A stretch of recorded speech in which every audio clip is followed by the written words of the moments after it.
Hello there, Plush here, and let me tell you, I am having a day today. I just got home from the bank, I just got off the line with PayPal, and what the fuck? So, this video has no script, and honestly, it's probably going to be a bit of a mess.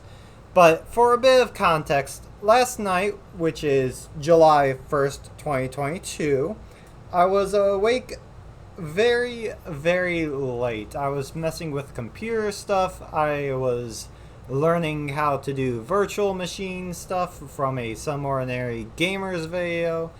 And then suddenly I got two text messages around 4 a.m., which would technically be July 2nd, but still, it's July 2nd now.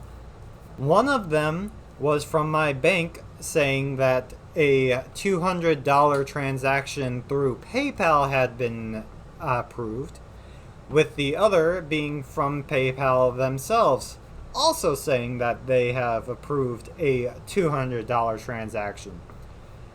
I do not know where this transaction came from. And so immediately I logged into my PayPal and checked and saw that yes, there was indeed some $200 transaction that I had no clue where it was from. Initially, when I got the text messages, I thought that they might have been from buying the Airplane Dragon base for VR chat, which I highly recommend, by the way. You should definitely check out Skip 4D. But that was not the case. This was some other transaction. So, once I saw that that was not the case, the first thing I did was change my password and make sure to log out of any other sessions on PayPal. And then I disputed the claim.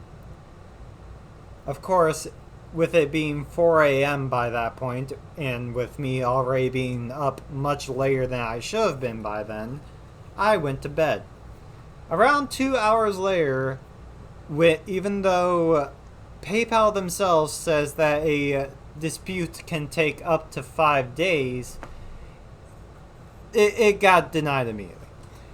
For whatever reason. Now, according to PayPal themselves, the dispute was declined due to the transaction matching prior transactions. I can pick this apart in so many ways that I just do not know how, I do not know how they came to this decision unless it was from an AI. For one, this payment was a personal payment, which I rarely do. Whenever I have done it in the past, usually I put a note saying what the transaction specifically is for.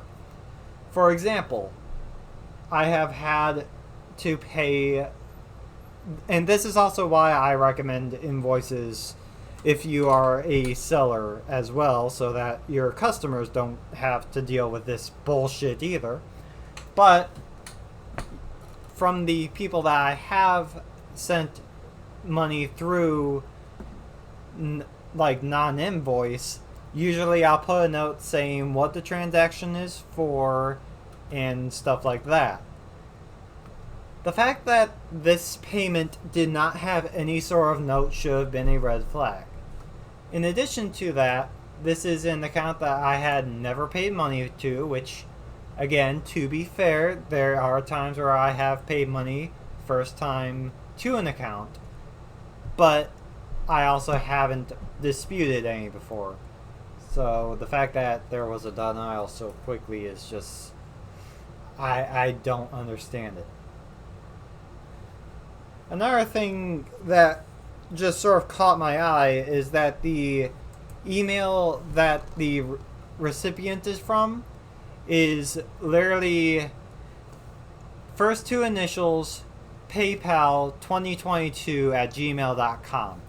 That to me does not sound like a legit email. That definitely sounds like someone quickly made a PayPal because they knew they were going to close it soon, or do an otherwise illegal activity, if you get what I mean.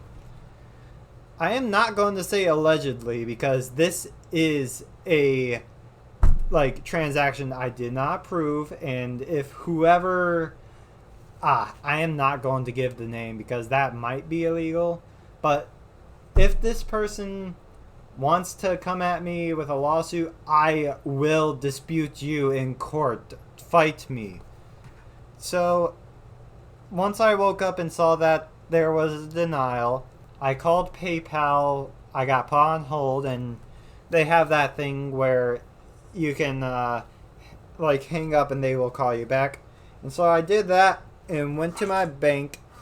And unfortunately, now I do not have a debit card for the moment because the fact that I'm disputing the claim means that they also have to close the card, which means that I have to wait for a new one to mail in. Luckily, if I do need it, I can link my bank account to Google Pay, but I've been trying to avoid doing that for in case something like a account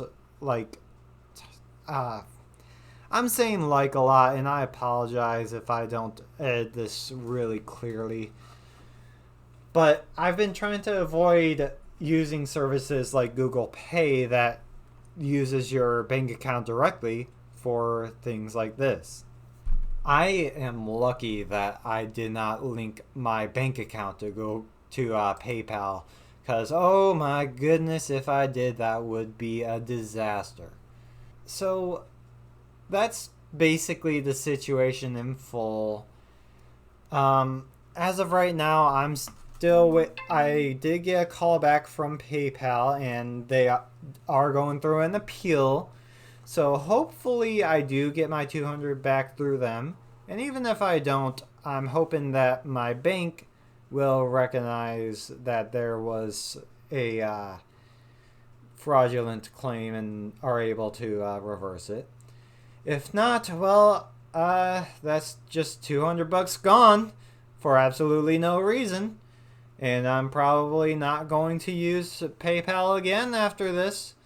And I fully recommend that if anyone were to indeed use PayPal after this, definitely look into not using your actual bank account. Maybe unlink it if you can. Same with maybe your debit card. If you have some maybe a privacy account, you could probably link that.